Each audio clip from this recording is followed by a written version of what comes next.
What methods are used to remove ash from the collection plate? संग्रहण plate से राख हटाने के लिए किन विधियों का उपयोग किया जाता है? Dust is removed from the collecting plate by wrapping the plates or causing vibration. There are two types of wrapping. In first type, known as magnetic impulse wrapper, the plate is wrapped by a falling weight. Second type of wrapping, known as tumbling hammer, a rotating hammer is used to change the intensity of wrapping. The weight of hammer is changed. Both types of wrappers are having a facility to adjust the wrapping interval, which is set between 1 to 10 minutes depending upon the condition. Normally, one wrapper is provided for every 1200 to 1500 square feet of collecting area.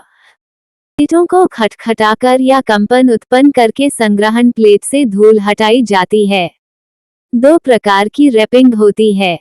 पहले प्रकार को चुंबकीय आवेग wrapper के रूप में जाना जाता है, जिसमें प्लेट को गिरते हुए भार से खटखटाया जाता है। दूसरे प्रकार की रैपिंग को थंबलिंग हैमर के रूप में जाना जाता है, जिसमें एक घूमने वाले हथौड़े का उपयोग किया जाता है। खटखटाने की तीव्रता को बदलने के लिए हथौड़े का वजन बदला जाता है। दोनों प्रकार के रैपर में रैपिंग अंतराल को समायोजित करने की सुविधा होती है, जो स्थिति के आधार पर 1 से 10 मिनट के बीच सेट किया जाता है। आमतौर पर प्रत्येक 1200 से 1500 वर्ग फुट संग्रहण क्षेत्र के लिए एक रैपर प्रदान किया जाता है। Why is low water level dangerous in a running boiler? चालू बॉयलर में पानी का कम स्तर खतरनाक क्यों होता है?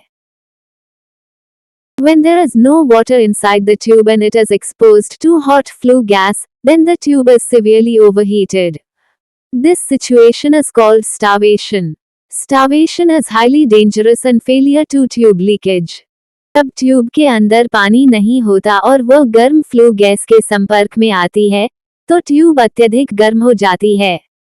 इस स्थिति को भूखमरी कहते हैं।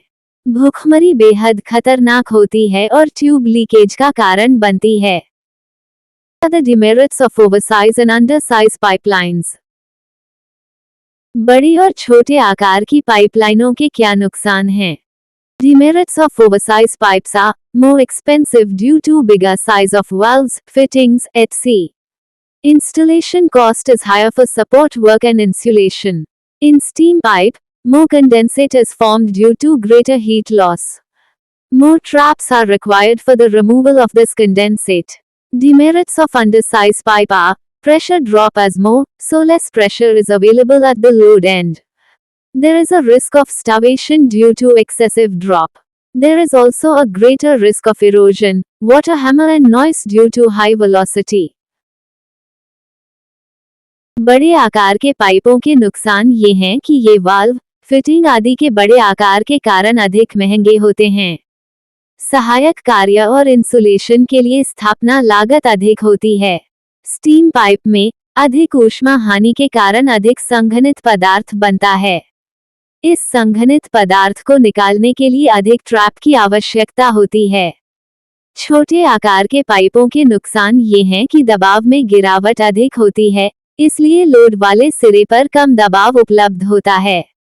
अत्यधिक गिरावट के कारण भूखमरी का खतरा होता है। उच्च वेग के कारण क्षरण, जल आघात और शोर का भी अधिक खतरा होता है। What does the class of a valve mean? के वर्ग का क्या अर्थ है? The class of valve means pressure rating. Mo class number means it can be used at higher pressure in pound per square inch psi. For example, 600 class valve means its pressure rating is 600 psi.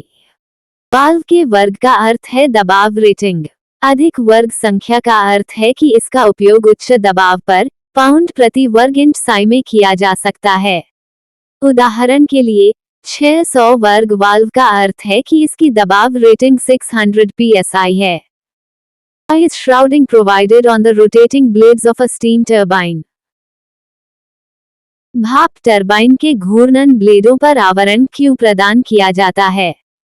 Tips of the blade are formed into shrouds which closely contact the adjacent blade. Shrouding is done to maintain rigidity. It reduces vibration of the blades due to the change in impulse of the stem flow. Blade के सिरे आवरणों में बने होते हैं जो आसन blade से निकट संपर्क में रहते हैं। आवरण कठोरता बनाए रखने के लिए किया जाता है। ये स्टेम प्रवाह के आवेग में परिवर्तन के कारण ब्लेडों के कंपन को कम करता है।